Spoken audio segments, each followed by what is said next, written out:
এখন চলে আসছি খাগড়াছড়ি মিত্রি ভবন। এখানে আমরা কিছু অনেক সুন্দর জিনিস আপনাদেরকে তুলে ধরবো। কোন দিকে যাবো দাদা?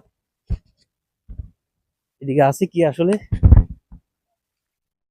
আমরা এখন দেখবো, মাছ দেখবো।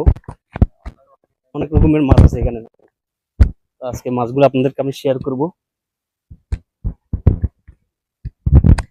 আসলে যারা খাগড়াছড়ি আসবেন, সোজা এখানে আসবেন, আসলে অনেক সুন্দর একটি ভিউ পাবেন। এখানে জায়গাটা অনেক সুন্দর।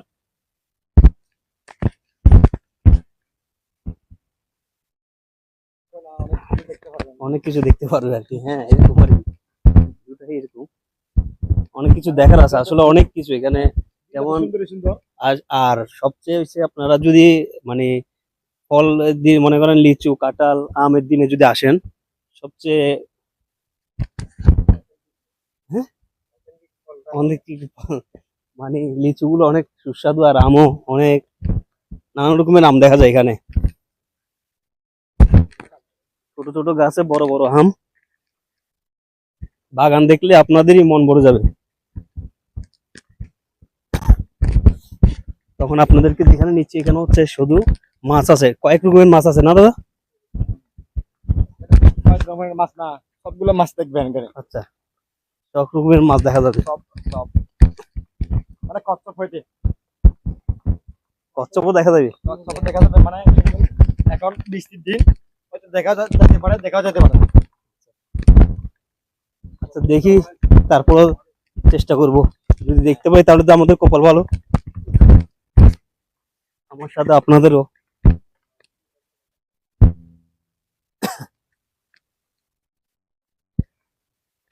চলে আসছি পড়াই। দেখেন জায়গাটা অনেক সুন্দর, অনেক। পুরোটা জায়গা একটু দেখেন বাবু ভাই। সেই এখান দিয়ে আসেন, এখান দিয়ে আসেন। কত এখান দিয়ে একটু লন তো, এখান দিয়ে একটু নেন। এই দিকে।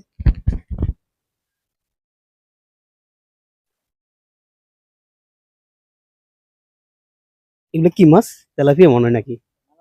আচ্ছা, মাগুর মাছ। এখানে সব ধরনের মাছ দেখা যাচ্ছে। সব ধরনের মাছ, তেলাপিয়া আছে, মাগুর আছে, এই কার্পো মাছ আছে, লালটিয়া, আসলে সোনালী কার্পো। নানান রকমের মাছ দেখা যাচ্ছে এখানে। যারা আসবেন খাগড়াছড়ি ঘুরতে, যারা আসবেন আশা করি তারা সরাসরি চলে আসবেন।